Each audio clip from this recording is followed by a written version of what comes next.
अस्सलाम वालेकुम, this is Mohammad Usman और आज हम पी ब्लॉक एलिमेंट्स का एक न्यू चैप्टर स्टार्ट करने जा रहे हैं जिसका नाम है the halogens and the noble gases. तो इस पे हमारी फर्स्ट वीडियो है, तो लिहाजा आज हम सबसे पहले इनका इंट्रोडक्शन देखेंगे और इंट्रोडक्शन में डिफरेंट प्रॉपर्टीज को स्टडी करेंगे, लेकिन किसकी, सिर्फ और सिर्फ हैलोजेंस की, नोबल गैसेस की बात हम एक अलग क्लास में करेंगे। तो स्टार्ट करते हैं आज का हमारा टॉपिक जिसका नाम है द इंट्रोडक्शन ऑफ हैलोजेंस।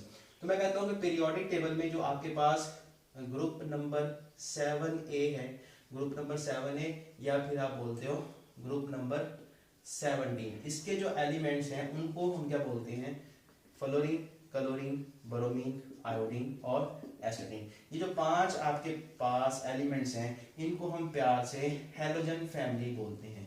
ठीक है, इनको हम प्यार से हैलोजन फैमिली भी कहते हैं। अब इनको हैलोजन फैमिली या हैलोजन कहने की वजह क्या है, तो वो इनकी एक प्रॉपर्टी है। वो कौन सी है? वो प्रॉपर्टी का नाम है साल्ट फॉर्मेशन की प्रॉपर्टी। ठीक है, ये सारे के सारे क्या करते हैं, साल्ट फॉर्मेशन करते हैं। जैसे आपके पास क्लोरीन जो है वो सोडियम के साथ मिलके सोडियम क्लोराइड बनाता है। ठीक है, ये क्या होता है, साल्ट होता है। इसी तरह से ब्रोमीन पोटेशियम के साथ मिलके पोटेशियम ब्रोमाइड बनाता है, ये भी साल्ट होता है। कैल्शियम के साथ मिलके कैल्शियम क्लोराइड, कैल्शियम ब्रोमाइड वगैरह हो गए। ठीक है, सोडियम आयोडाइड। तो क्योंकि ये सारे के सारे करते हैं साल्ट फॉर्मेशन करते हैं, इसीलिए हमने इनका नाम क्या रखा हुआ है, हैलोजन रखा हुआ है। क्यों? क्योंकि जो हैलोजन होता है ये असल में ग्रीक वर्ड से ड्राइव किया गया है। वो ग्रीक वर्ड कौन कौन से हैं? एक है आपके पास हेल्स और दूसरा है बच्चों जीनन। ठीक है, जो हेल्स है वर्ड इसका मतलब होता है साल्ट। ठीक है, और जीनन वर्ड होता है इसका मतलब होता है फॉर्मर या जनरेट करने वाला। ठीक है, तो इसका मतलब साल्ट फॉर्मेशन बढ़ रहा है। तो इन दोनों वर्ड्स को हमने इकट्ठा करके एक नया वर्ड ड्राइव किया जिसका नाम क्या रखा है, हैलोजन रखा है। तो ये वजह है इनको हैलोजन बोलने की, क्योंकि ये साल्ट फॉर्मेशन करते हैं। ठीक है, अब अगर आप देखें तो ये सारे का सारा जो ग्रुप है वो पी ब्लॉक में आ रहा है। तो पी ब्लॉक में हमने किनको रखा हुआ है, नॉन मेटल्स को। तो मतलब ये सारी की सारी क्या होंगी, नॉन मेटल्स होंगी। अब अगर मैं इनकी रिएक्टिविटी की भी बात यहाँ पे कर लूँ, हम इनको बाकी जो पी ब्लॉक की नॉन मेटल्स हैं उनके साथ कंपेयर करें, तो मैं कहता हूँ कि ये जो ग्रुप है वो सबसे ज्यादा रिएक्टिव नॉन मेटल्स का ग्रुप है। तो आपको एमसीक्यू पूछा जा सकता है कि कौन सा ग्रुप जो है पीरियोडिक टेबल में वो सबसे ज्यादा रिएक्टिव नॉन मेटल का ग्रुप है बाकी नॉन मेटल से, तो वो है आपके पास ग्रुप नंबर 7A। और अगर पूछा जाए कि कौन सा नॉन मेटल एलिमेंट सबसे ज्यादा रिएक्टिव है, तो वो है आपके पास फ्लोरीन। ठीक है, अब इसकी वजह क्या हो सकती है? इसकी वजह इनकी इलेक्ट्रॉन अफिनिटी की वैल्यू हाई है और दूसरा हाई इलेक्ट्रॉन एक्टिविटी की वैल्यू है। ठीक है, तो ये इनकी वजूहात हैं, आगे जाके इनको डिस्कस करेंगे। तो अगर देखें हम, तो ये पहले 4 एलिमेंट्स हैं आपके पास, फ्लोरीन, क्लोरीन, ब्रोमीन और आयोडीन। तो ये बच्चों सारे के सारे जो हैं ये नॉर्मल एलिमेंट्स हैं। ठीक है, ये क्या है, नॉर्मल एलिमेंट्स हैं। और ये जो नीचे वाला है ये रेडियो एक्टिव है। ठीक है, ये क्या है, रेडियो एक्टिव है। और इनकी अबंडेंस जो है वो काफी ज्यादा अबंडेंट है, लेकिन ये जो है ये रेयर है। ठीक है, ये क्या है, रेयर है। अब रेडियो एक्टिविटी क्या है, तो देखो कि अगर एसिटिन को देखो ना, ये रेडियो एक्टिव है, इसका मतलब ये होगा कि ये खुद ही खत्म होता रहेगा, इसकी डिसइंटीग्रेशन होती रहेगी, ये खुद ब खुद डिके होता रहेगा। ठीक है ना, कोई सब्सटेंस जो खुद ब खुद डिके हो जाए मतलब वो अपने अंदर से कुछ शुआएं निकालता रहता है, जिसको आप बोलते हो रेडियो एक्टिव रेज, जो कि अल्फा बीटा गैमा हो सकती हैं। ठीक है, तो ऐसे सब्सटेंस को आप क्या बोलते हो, रेडियो एक्टिव। तो ये क्या करता है, रेडियो एक्टिव है। और अगर हम इनके भाई बहनों की बात करें एसिटिन के, यानी कि इनके आइसोटोप्स की बात करूं, तो टोटल 39 आइसोटोप्स होते हैं एस्टाटीन के। ठीक है ना, 39 आइसोटोप्स हैं। और इन 39 में जो सबसे ज्यादा स्टेबल आइसोटोप है वो है एस्टाटीन 210, जिसका हाफ लाइफ होता है 8.3 घंटे। सबसे स्टेबल मतलब इसकी जो डिके है वो सबसे बाद में होगी। ठीक है ना, बाकी जो 38 होंगे उनमें से सबसे बाद में ये खत्म होगा। इसका हाफ लाइफ का मतलब क्या है, सपोज करो कि मेरे पास इसका 1 ग्राम था। ठीक है, 1 ग्राम को बच्चों मैंने 8.3 घंटे के बाद देखूंगा तो वो 0.5 ग्राम आपके पास रह जाएगा। तो वो टाइम पीरियड जिसमें आपका सब्सटेंस आधा खत्म हो जाए उसको हम क्या बोलते हैं, हाफ लाइफ पीरियड बोलते हैं। तो बाकी जो 39 है वो क्या है, इससे ज्यादा स्टेबल नहीं है, क्योंकि ये सबसे ज्यादा स्टेबल है, तो वो अनस्टेबल होंगे, मतलब उनका जो हाफ लाइफ होगा वो 8.3 घंटे से कम होगा। तो मैं देख रहा था सिर्फ 3-4 ऐसे हैं जिनका हाफ लाइफ घंटों के अंदर है। ठीक है, बाकी जो 3-4 है उनका मिनट्स के अंदर है, और मोस्टली का सेकंड्स के अंदर है, और कुछ का माइक्रो सेकंड्स के अंदर भी है। ठीक है, तो क्योंकि ये रेडियो एक्टिव है, दूसरा रेयर भी है, तो हम इसकी स्टडी इस लेवल पे नहीं करेंगे, हम सिर्फ ऊपर वाले चार्ज की अब डिफरेंट प्रॉपर्टी को देखेंगे, ठीक है। तो अब हम बात करते हैं इनकी सबसे पहले फिजिकल स्टेट की, ठीक है, और उसकी वजह ढूंढते हैं, फिर बात की जाएगी कलर्स की और डिफरेंट प्रॉपर्टीज की। तो देखो जरा फिजिकल स्टेट कैसी होती है। सबसे पहले तो अगर फ्लोरीन को देखो तो ये डायटोमिक फॉर्म में आपको मिलेगा, क्लोरीन को देखो तो वो भी डायटोमिक फॉर्म में होता है, ब्रोमीन भी डायटोमिक फॉर्म में होता है, आयोडीन भी डायटोमिक फॉर्म में मिलता है। अगर फिजिकल स्टेट की बात करें तो ये बाइजन गैस होता है, क्लोरीन भी गैस होती है, ब्रोमीन जो होती है ये लिक्विड होता है, इसको तो आपने यूज किया हुआ है ना ऑर्गेनिक केमिस्ट्री के अंदर, है ना। और जो आयोडीन होता है ये सब जी सॉलिड होते हैं, ठीक है। अब अगर देखें तो पीरियोडिक टेबल का वह ग्रुप है जिसमें मैटर की तीनों स्टेट्स आपको अब देखने को मिल रहे हैं, गैस, लिक्विड, सॉलिड, ठीक है। तो अब इतना ज्यादा वेरिएशन क्यों है, ये दोनों गैस क्यों है, ये लिक्विड क्यों है, ये सॉलिड क्यों है। अगर मैं बात करूं कि कोई चीज गैस, लिक्विड या सॉलिड क्यों होती है, तो वो बच्चों डिपेंड करता है उनके दरमियान इंटरमॉलिक्यूलर फोर्स के ऊपर। मतलब मैं कहता हूं कि ए और ए ये दो मॉलिक्यूल्स हैं, इनके दरमियान अगर ये वाली जो फोर्स है जिसको आप इंटरमॉलिक्यूलर फोर्स बोलोगे, ठीक है ना, वो फोर्स अगर वीक हुई तो आपका ये जो कंपाउंड होगा वो क्या होगा, गैस होगा, ठीक है। अगर ये वाली फोर्स ज्यादा स्ट्रांग है तो वो लिक्विड हो सकता है, और अगर बहुत ज्यादा स्ट्रांग है तो वो क्या होगा, सॉलिड होगा। तो अगर हम इस फोर्स को देख लें, ठीक है ना, इस फोर्स को समझ लें तो हम अल्टीमेटली ये समझ सकते हैं कि ये दोनों गैस क्यों है, ये लिक्विड क्यों है और ये सॉलिड क्यों है। तो आओ अब इस फोर्स को समझते हैं। हम कौन सी फोर्स की बात कर रहे हैं, हम बच्चों F2 मॉलिक्यूल की जो फोर्स है, F और F के दरमियान जो फोर्स है ये वाली, इसकी बात नहीं कर रहे हैं, ये जो कोवेलेंट बॉन्ड है ना, हम बात कर रहे हैं F2 और F2 जो दो मॉलिक्यूल्स हैं इनके दरमियान जो फोर्स है उसकी बात कर रहे हैं, ठीक है ना। तो इनके दरमियान बच्चों इंटरमॉलिक्यूलर फोर्स है जिसको आप कौन सा नाम देते हो, वैन डर वाल फोर्सेस, ठीक है। और वैन डर वाल फोर्स जो है उसकी कौन सी टाइप इनमें पाई जाती है, क्योंकि ये नॉन पोलर है ना, तो नॉन पोलर में वैन डर वाल फोर्स की कौन सी बात हम करते हैं बच्चों, लंदन फोर्स की, ठीक है, कि इनमें लंदन फोर्स पाई जाएगी। और आपको पता है, आपने फर्स्ट में पढ़ा हुआ है कि वैन डर वाल फोर्सेस की जो सबसे वीकेस्ट टाइप है वो कौन सी होती है, लंदन फोर्स होती है, यानी कि ये सबसे ज्यादा कमजोर फोर्स है। अगर ये सबसे ज्यादा कमजोर फोर्स है तो ये लिक्विड और सॉलिड क्यों है, इसका भी आंसर हम देखेंगे, ठीक है।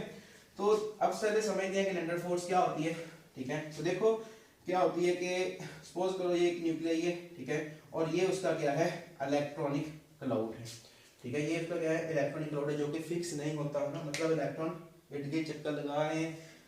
अब एक टाइम आता है, वो कहता है, एक लम्हा आता है, एक वक्त आता है कि जब ये इलेक्ट्रॉन चक्कर लगाते हुए ना सारे के सारे एक साइड को मूव कर जाते हैं, ठीक है। इलेक्ट्रॉन घूमते घूमते एक साइड को चले जाएंगे, जैसे ही एक साइड को जाएंगे मतलब सारे का सारा नेगेटिव इस साइड पे आ जाएगा, पॉजिटिव एक साइड पे हो जाएगा। जैसे ही ये काम होगा तो भाईजान ये क्या चीज बन जाएगी, ये बच्चों डाइपोल बन जाएगा। अब जैसे ही एक मॉलिक्यूल का डाइपोल बनेगा ये दूसरे मॉलिक्यूल का ऊपर डाइपोल को इंड्यूस करवाएगा, मतलब इसके नेगेटिव की वजह से इसके पॉजिटिव में अट्रैक्शन हो जाएगी, तो यहाँ पे भाईजान ये भी अपना डाइपोल बना लेगा, ठीक है। तो इस डाइपोल की वजह से यहाँ पे पार्शियल नेगेटिव कह लो और यहाँ पे पार्शियल पॉजिटिव, तो पार्शियल नेगेटिव और पॉजिटिव में क्या हो जाएगी, अट्रैक्शन हो जाएगी। वो जो अट्रैक्शन की फोर्स है उसको हम बोलते हैं लंदन फोर्स। अब ये जो फोर्स होती है लंदन फोर्स, ये बच्चों डायरेक्टली प्रोपोर्शनल होती है किसके, साइज की, ठीक है। ये डायरेक्टली प्रोपोर्शनल किसकी होती है, साइज की, मतलब जितना ज्यादा साइज बड़ा होगा उतनी ही ये फोर्स ज्यादा स्ट्रांग होगी, क्योंकि जितनी ज्यादा फोर्स स्ट्रांग होगी आपका जो सब्सटेंस है वो सॉलिड फॉर्म की तरफ जाएगा, ठीक है। तो अब हम ये बात करेंगे कि ये जो दोनों ये सॉलिड है और ये लिक्विड क्यों है, इनमें फोर्स किस तरह से ये ज्यादा स्ट्रांग होती है, ठीक है। तो मैंने कहा है कि आपकी जो लंदन फोर्स है वो डिपेंड करती है किस पे, साइज पे, ठीक है। साइज पे किस तरह से डिपेंड करती है, तो देखो अगर ये मेरे पास न्यूक्लियस है, ये इलेक्ट्रॉन क्लाउड है, ठीक है, मतलब ये छोटा है, ठीक है, इसका साइज छोटा है, और ये दूसरा है जिसका साइज बहुत ज्यादा बड़ा है, ठीक है। छोटे साइज में क्या होगा कि ये जो न्यूक्लियस है इसका बच्चों इलेक्ट्रॉन्स पे जो होल्ड होगा ना वो ज्यादा अच्छा होगा, ठीक है ना, इसकी पकड़ जो होगी वो ज्यादा अच्छी होगी, ठीक है। और यहाँ पे साइज बड़ा हो गया है, तो बड़े साइज की वजह से क्या होगा, इस न्यूक्लियस का जो इलेक्ट्रॉन्स पे होल्ड होगा ना वो इतना अच्छा नहीं होगा। मतलब कि आप समझ लो ये एक 20 स्टूडेंट्स की क्लास है और ये 150 स्टूडेंट्स की क्लास है, ठीक है। तो 20 स्टूडेंट्स के ऊपर टीचर की नजर अच्छी खासी होगी और 150 पे नहीं होगी, उनमें से 3-4 पे होगी, बाकी सारे जो 100-110 हैं उन पे अच्छे से नजर नहीं रख पाएगा टीचर, ठीक है ना। मतलब क्लास को मैनेज करना मुश्किल होगा, यहाँ पे मैनेज करना मुश्किल है, तो मतलब यहाँ पे ये जो कहानी है ना डिस्टोर्शन वाली, जिसको आप बोलते हो डिस्टोर्ट हो गया आपका, ठीक है ना, तो यहाँ पे डिस्टोर्शन इजी हो जाएगी, ठीक है ना, मतलब इसकी पोलराइजेबिलिटी ज्यादा होती है। डिस्टोर्शन के लिए आप एक वर्ड यूज करते हो पोलराइजेबिलिटी का, मतलब ये इसके जो होल्ड है इलेक्ट्रॉनिक क्लाउड वे वो अच्छा नहीं है, अच्छा नहीं है तो मतलब ये डाइपोल फॉर्म में जल्दी से कन्वर्ट हो जाएगा इस फॉर्म में, ठीक है ना। यहाँ पे ये कन्वर्ट होगा लेकिन इतना ज्यादा अच्छे से नहीं होगा कि सारे का सारा नेगेटिव एक साइड पे निकल जाए पॉजिटिव एक साइड को, यहाँ पे भी होगा लेकिन इतना ज्यादा स्ट्रॉन्ग नहीं होगा। तो यहाँ पे क्योंकि अच्छी ज्यादा पोलराइजेबिलिटी है, ज्यादा पोलराइजेबिलिटी होने की वजह से ये आपका क्या होता है सॉलिड होता है। तो अगर आपको एग्जाम में क्वेश्चन आता है कि आयोडीन सॉलिड क्यों होती है, तो इसका आंसर क्या लिखना है कि इन पे वंडर वाल फोर्सेस पाई जाती हैं, और वंडर वाल फोर्सेस का जो साइज के साथ रिलेशन होता है वो डायरेक्ट रिलेशन होता है, ठीक है। बस इतनी सी बात लिख दो, आपको 2 नंबर वो दे देगा, ठीक है। तो ये हमने बात की है जी इनकी किसकी फिजिकल स्टेट की। अब हम चलते हैं इनके कलर की तरफ। तो अगर बात करूं फ्लोरीन की, तो इसका बच्चों कलर जो होता है वो पेल येलो होगा, ठीक है। और आपके पास जो क्लोरीन है इसका जो कलर होता है वो होता है ग्रीन येलो, ठीक है।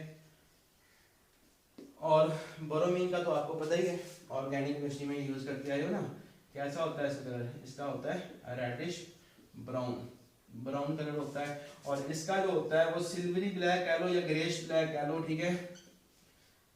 ब्लैक कलर होता है सॉलिड फॉर्म में, और लिक्विड फॉर्म में या गैसेस फॉर्म में इसका कलर जो होता है वो बच्चों वायलेट होता है, याद रखिएगा, ठीक है। अब देखो कि आपके पास O2 ऑक्सीजन जिसमें आप सांस लेते हो, N2 ठीक है जो कि एयर के अंदर है, एयर का तो कोई कलर नहीं है, इनका कलर क्यों होता है, ठीक है। इनके कलर की वजह क्या है, इस वजह को भी देख लो, आगे फिर मूव करेंगे। तो देखो असल में जब भी कोई कंपाउंड आपका कलर शो करता है तो उसकी वजह क्या होती है, उसकी वजह होती है इनर ऑर्बिटल से आउटर ऑर्बिटल में इलेक्ट्रॉन की ट्रांजिशन, ठीक है।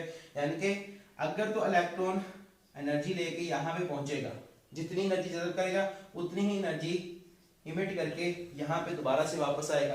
अब ये जो एनर्जी यहाँ से इमिट करेगा अगर तो ये विजिबल रीजन के अंदर होगी, अगर ये एनर्जी ठीक है ना विजिबल रीजन के अंदर होगी तो कंपाउंड आपका जो होगा वो कलर शो करेगा। लेकिन अगर विजिबल रीजन के अंदर नहीं है तो कंपाउंड कलर शो नहीं करता। तो ये दोनों कलर क्यों शो नहीं करते, क्योंकि इनका जो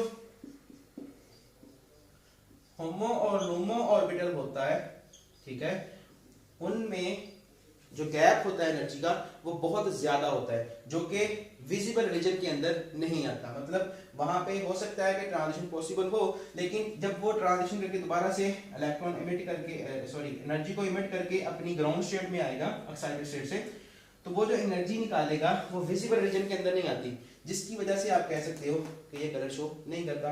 अब यहाँ पे क्योंकि साइज कम है, ठीक है ना, सॉरी यहाँ पे एनर्जी गैप जो है वो कम है, इस एनर्जी गैप की वजह से वो एनर्जी जो है जो फोटोन एनर्जी का जज़ब करेगा वो विजिबल रीजन में होगा, तो इसलिए आपको ये कंपाउंड जो होगा वो कलर शो करेगा। अब ये होमो और लूमो क्या है, ये जो MO है ये तो है आपकी मॉलिक्यूलर ऑर्बिटल थ्योरी जिसको आप मौत भी बोलते हैं, ठीक है ना।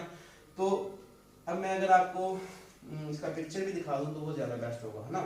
तो देखो आपके पास F2 है मॉलिक्यूल, ठीक है, ये कैसे बना है, एक F और दूसरा F दोनों के मिलने से बना है, ठीक है ना। अब ये ट्रांजिशन किस तरह से होमो और लूमो क्या चीज है ये भी बताने लगा, ठीक है। तो एक फ्लोरीन का अगर एटम देखो तो उसकी इलेक्ट्रॉनिक कन्फिगरेशन लिखूं तो वो क्या होगी 1s2 2s2 2p5, ठीक है। तो यहाँ पे 2 हैं तो दोनों के लिए आप 2 एनर्जी लेवल बना लो कि ये एक का 1s है और ये दूसरे का 1s है, ठीक है। अब इनमें मैं इलेक्ट्रॉन फिल करूंगा, ये आपको पहले पता है, ठीक है ना, सिर्फ यहाँ पे समझाने के लिए कर रहा हूँ। ये 2s है, ये एक का हो गया और ये दूसरे का हो गया 2s, ठीक है। इसी तरह से हमें जो चाहिए वो है p, क्योंकि वहां पे ट्रांजिशन होती है, ठीक है। तो ये आपके पास भाईजान 3 ऑर्बिटल हो गए 2p के और ये भी 3 हो गए 2p के, ठीक है। अब इनमें जितने इलेक्ट्रॉन है वो फिल कर लो, एक एक सबको दे दो, 2 3 5 हो गए, 1 2 3 4 और ये 5 हो गए, ठीक है। अब आपको पता है कि जब ऑर्बिटल इंटरमिक्स होते हैं तो कुछ की एनर्जी जो होती है वो कम हो जाती है, ठीक है। ये एक एनर्जी लेवल हो गया और इनके इंटरमिक्स से ये यहाँ पे दो एनर्जी लेवल बनेंगे, ठीक है। इसी तरह से ये एक एनर्जी लेवल होगा और दो यहाँ पे बन जाएंगे, ठीक है। ये आपके पास फ्लोरीन की पिक्चर आपको दिखाई जा रही है। अब इलेक्ट्रॉन फिल करनी है तो सबसे लो एनर्जी पे ये है, इसको आप पहले दो इलेक्ट्रॉन दे दो, फिर देखिए तो डीजेनरेट है, इनको एक एक इलेक्ट्रॉन दो, फिर से पेयरिंग करवा दो, क्योंकि आपके पास 10 इलेक्ट्रॉन है जो कि आपने फिल करने हैं, 5 ये हैं 5 ये हैं, ठीक है। यहाँ तक 6 हो गए हैं, 7वां इसको दो, 8वां इसको दो, फिर से जगह है, ठीक है। दोनों डीजेनरेट है तो एक इसको दे दो, एक इसको दे दो, तो अब यहाँ पे 10-10 इलेक्ट्रॉन हो गए हैं, ठीक है। अब यहाँ पे होमो क्या चीज है? होमो है बच्चों आपके पास highest occupied molecular orbital, highest occupied molecular orbital. तो ये आपके पास मॉलिक्यूलर ऑर्बिटल है। हाईएस्ट ऑक्युपाइड का मतलब क्या होगा? हाईएस्ट जिसमें इलेक्ट्रॉन, जिसको इलेक्ट्रॉन ने जिसको ऑक्युपाई किया हुआ है, ठीक है ना। तो इसलिए हम इसको बोलते हैं कि ये आपके पास क्या है? HOMO है, हाईएस्ट ऑक्युपाइड मॉलिक्यूलर ऑर्बिटल है। और ये वो है जो कि जिसको हम बोलते हैं लूमो, ठीक है ना। लूमो क्यों बोलते हैं? क्योंकि ये होता है lowest unoccupied molecular orbital, lowest unoccupied molecular orbital, जिसके अंदर इलेक्ट्रॉन नहीं है, ठीक है ना। जिसने इलेक्ट्रॉन को ऑक्युपाई नहीं किया हुआ है वो मॉलिक्यूलर ऑर्बिटल तो यही है फिर, ठीक है। तो अब होता क्या है कि यहां से इलेक्ट्रॉन एनर्जी को अब्सॉर्ब करेगा और चला जाएगा ऊपर, ठीक है। और यहां से जब जाएगा तो ये जो एनर्जी उसने जज़ब की है, ठीक है ना, ये एनर्जी होती है विजिबल रीजन में। अब जैसे ही यहां से वापस आने की कोशिश करेगा तो एनर्जी को जितनी अमाउंट उसने जज़ब की थी उतनी ही अमाउंट की एनर्जी वो यहां से खारिज करेगा।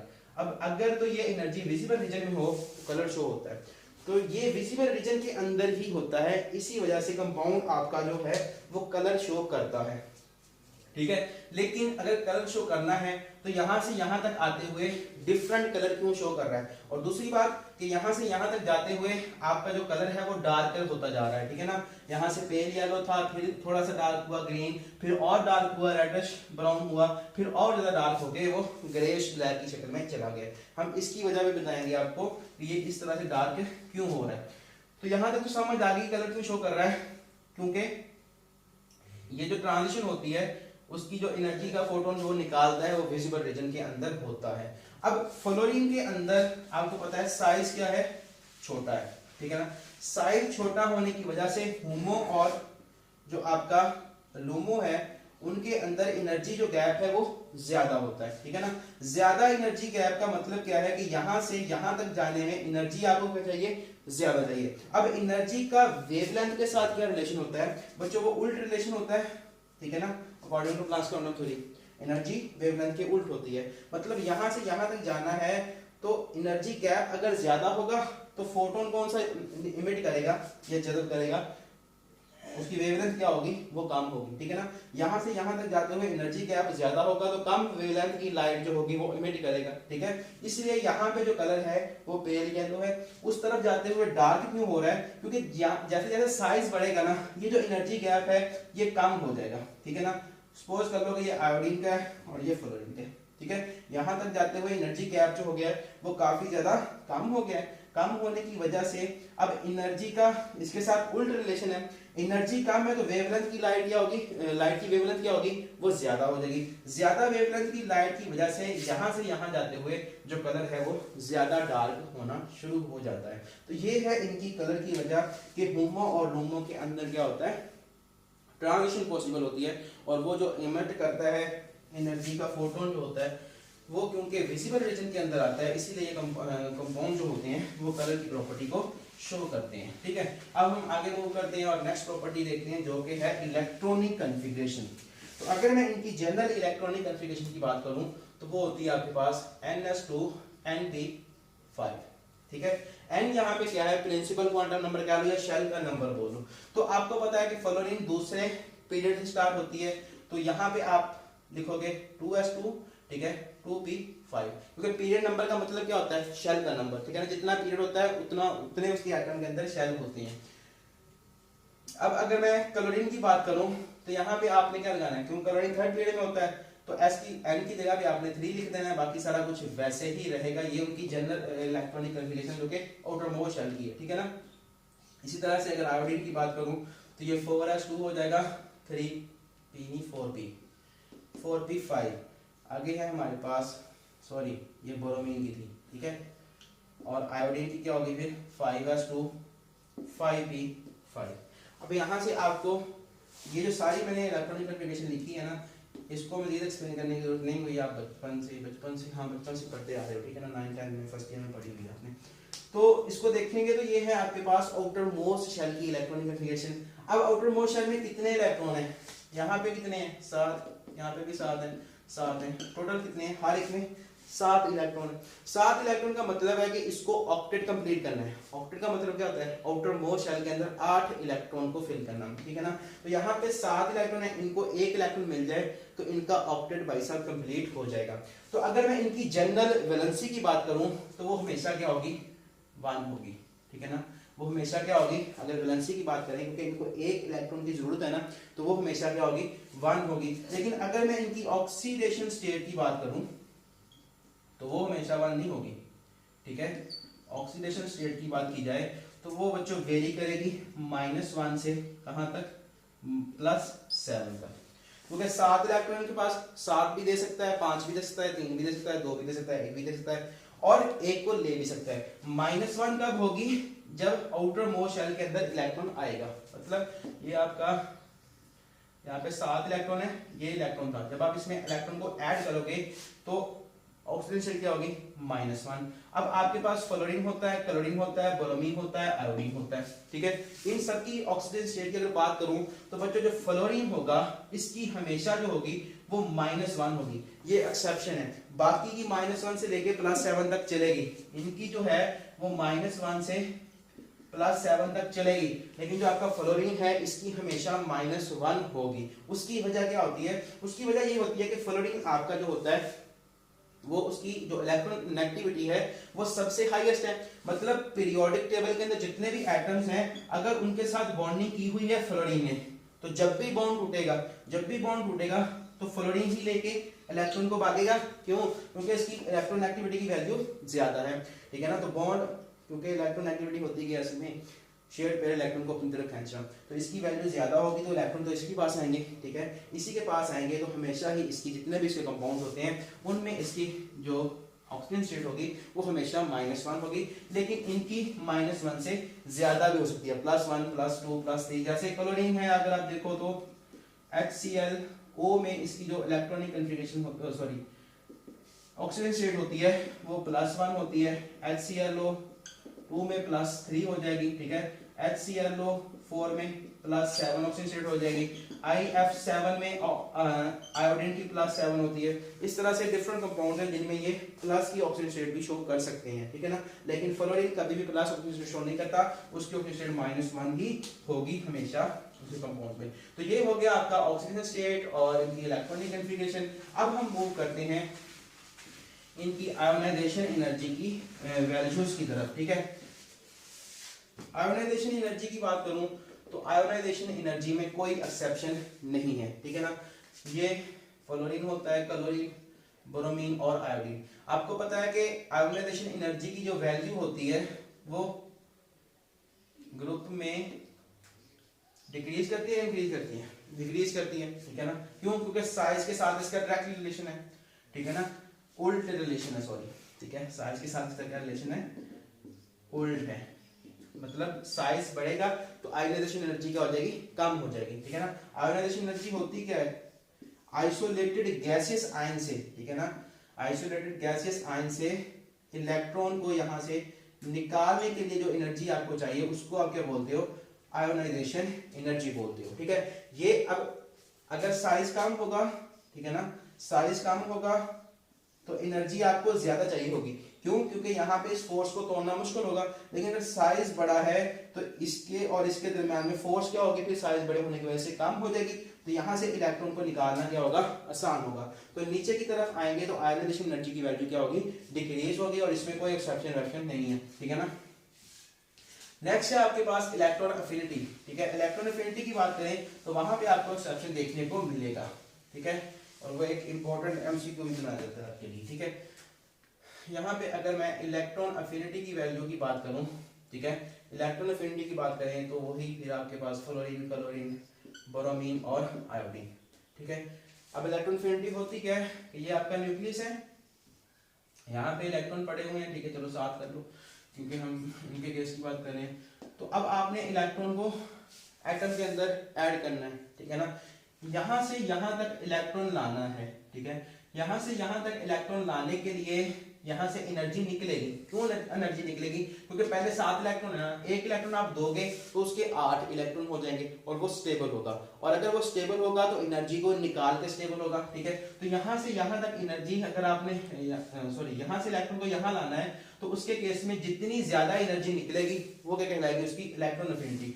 तो क्योंकि ऊपर से हम नीचे आ रहे हैं, ठीक है ना, तो इलेक्ट्रॉन एफिनिटी का भी आपको पता है कि साइज साइज का उल्टा रिलेशन ही होता है। तो इलेक्ट्रॉन एफिनिटी की वैल्यू बच्चों क्या होनी चाहिए? फिर डिक्रीज करनी चाहिए। लेकिन यहाँ पे एक्सेप्शन है, अगर इसका ऑर्डर लिखूं तो वो कुछ ये होना चाहिए F2 Cl2 Br2 और I2, मतलब फ्लोरीन की सबसे ज्यादा है, फिर क्लोरीन की, फिर ब्रोमीन की, फिर आयोडीन की होनी चाहिए, ठीक है ना।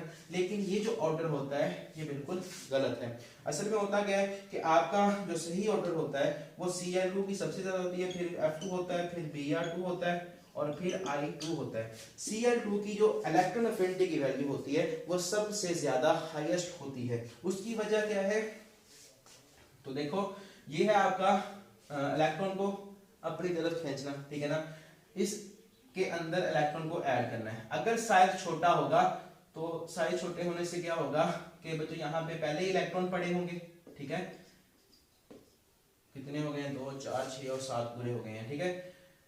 देखो इसने तो खींचना ही है, इस इलेक्ट्रॉन को अपनी तरफ खींचना है। इलेक्ट्रॉन को अपनी तरफ खींचेगा, जितनी ज्यादा फोर्स से खींचेगा उतनी ही फोर्स एनर्जी यहाँ से निकलेगी। लेकिन दूसरा क्या है, यहाँ पे एक और फोर्स भी है जो कि इन दो इलेक्ट्रॉन के दरमियान में, ठीक है ना, ये इलेक्ट्रॉन और ये इलेक्ट्रॉन एक दूसरे को रिपेल करेंगे। अगर रिपेल करेंगे तो आधी एनर्जी तो इसी में जाया हो जाएगी। अगर आधी एनर्जी यहाँ पे जाया हो रही है रिपल्शन में, तो इट्स मीन कि जितनी एनर्जी निकलनी चाहिए उसकी आधी यूज हो गई है, तो इतनी ज्यादा एनर्जी यहाँ से नहीं खारिज होगी। लेकिन अगर आपके पास क्लोरीन की बात करें तो उसका साइज क्या है? बिगर है फ्लोरीन से। साइज बिग होने की वजह से ये जो 7 इलेक्ट्रॉन इसके अंदर आपने फिल करने हैं वो दूर दूर होंगे, ठीक है ना। यहाँ पे छोटी सी जगह में इलेक्ट्रॉन है, कंसंट्रेटेड है, ठीक है, तो वो उसको मिलकर रिपेल करेंगे। लेकिन यहाँ पे 2 4 6 और ये 7 है, ठीक है। इलेक्ट्रॉन को इतनी ज्यादा रिपल्शन फील नहीं करनी पड़ेगी, इलेक्ट्रॉन को रिपल्शन फील नहीं करनी पड़ेगी, तो इस मीन कि यहाँ पे ज्यादा एनर्जी जो होगी वो निकलेगी। तो इसी वजह से पूरे पीरियोडिक टेबल के अंदर सबसे ज्यादा जो हाईएस्ट एनर्जी होती है वो किसकी होती है? इलेक्ट्रॉन एफिनिटी की जो वैल्यू होती है वो किसकी होती है? क्लोरीन की होती है। और ये आपको याद रखना है, एमसीक्यू पूछा जाता है कि सबसे हाईएस्ट इलेक्ट्रॉन एफिनिटी की वैल्यू किसकी है? वो है आपके पास क्लोरीन। उसकी वजह क्या है? साइज बड़ा है, रिपल्शंस क्या है? कम है, ठीक है। अब अगर इलेक्ट्रॉन नेगेटिविटी की बात कर लें तो उसमें भी कोई ज्यादा आपको पता है कि कोई एक्सेप्शन नहीं है, जितने एक्सेप्शन है उनको ही हमने डिस्कस किया है, ठीक है। इलेक्ट्रॉन एक्टिविटी सबसे ज्यादा फ्लोरीन की होती है जो कि 4 होती है, ठीक है ना। बाकी ग्रुप में नीचे की आती है तो इलेक्ट्रॉन एक्टिविटी की वैल्यू डिक्रीज करती जाती है, ठीक है। तो ये आपको पता ही है, इसमें कोई एक्सेप्शन नहीं है। हाँ, यहाँ पे अगर बात करें बॉन्ड एनर्जी की तो वहां पे भी आपको एक्सेप्शन मिलने जा रहा है, ठीक है। ये जो कुछ प्रॉपर्टी हैं वो तो आपके वो जो बुक है उसमें लिखी हुई है, लेकिन आधी प्रॉपर्टी जो है वो जो टेबल बना हुआ है 5.1 उसमें दी गई है, तो आधी वो भी एक्सप्लेन कर रहा हूँ साथ साथ, ठीक है। तो बॉन्ड एनर्जी उसी में है। बॉन्ड एनर्जी क्या है कि F और F के दरमियान जो बॉन्ड है इसको तोड़ने की एनर्जी, मतलब आप कह लो कि बॉन्ड एंथैल्पी, ये बॉन्ड एनर्जी की बात है, ठीक है। अब ये बॉन्ड एनर्जी जो होगी वो सबसे ज्यादा हाईएस्ट किसके अंदर होगी, ठीक है ना। सबसे ज्यादा हाईएस्ट बॉन्ड एनर्जी किसकी होगी? फ्लोरीन की होगी, क्लोरीन की होगी, ब्रोमीन की होगी या आयोडीन की होगी? किसकी होगी? ठीक है, इसको भी आप लिख लो। तो आपको पता है कि जितना ज्यादा साइज कम होगा उतना ही मुश्किल होगा बॉन्ड को तोड़ना, ठीक है ना। जितना ज्यादा साइज जो होगा वो कम होगा उतना ही बॉन्ड को तोड़ना मुश्किल होगा। तो मतलब सबसे ज्यादा हाईएस्ट बॉन्ड एनर्जी इसकी होनी चाहिए क्योंकि साइज कम है, फिर इसकी होनी चाहिए, ठीक है, फिर इसकी और लास्ट उसकी, ठीक है। ये बॉन्ड एनर्जी का ऑर्डर होना चाहिए, लेकिन ये नहीं होता, ठीक है। बॉन्ड एनर्जी का अगर ऑर्डर आप देखोगे तो सबसे पहले जो हाईएस्ट बॉन्ड एनर्जी है वो Cl2 की है, फिर आपके पास Br2 की है, और फिर आपके पास F2 की है, और लास्ट में आपके पास I2 की है। ये है एनर्जी, बॉन्ड एनर्जी का ऑर्डर सबसे ज्यादा, जो कि ठीक है ना, करेक्ट ऑर्डर ये है। अब इसकी वजह क्या है, फ्लोरीन का जो बॉन्ड है उसकी बॉन्ड एनर्जी जो है वो सबसे कम, मतलब इन दोनों से कम क्यों है, ठीक है ना। फ्लोरीन की बॉन्ड एनर्जी कम होने की वजह क्या है, इसका साइज थोड़ा है, ठीक है ना, छोटा है। साइज छोटा होने की वजह से इसके जो लोन पेयर है भाईजान, उनके दरमियान में रिपल्शंस बहुत ज्यादा हो जाती हैं। उन रिपल्शंस की वजह से साइज कम है ना, तो रिपल्शन को कंट्रोल करना थोड़ा मुश्किल है, ठीक है ना। तो ये बॉन्ड जो होगा वो इजीली टूट जाएगा। इजीली टूट जाएगा तो मतलब कम एनर्जी चाहिए, इसीलिए फ्लोरीन की जो एनर्जी है, बॉन्ड एनर्जी, वो कम है। लेकिन क्लोरीन की बात करूं तो इनका जो साइज होता है वो बिगर होता है, ठीक है। बिगर साइज होने की वजह से इनके दरमियान जो रिपल्शंस हैं वो क्या है, इतनी ज्यादा अट्रैक्टिव नहीं है जितनी यहाँ पे थी, ठीक है ना। इसलिए इन बॉन्ड को तोड़ना थोड़ा मुश्किल हो जाता है। तो ये था आपके पास इंट्रोडक्शन ऑफ हैलोजेंस, ठीक है। कोई क्वेश्चन हो तो लाजमी पूछेगा। Thank you.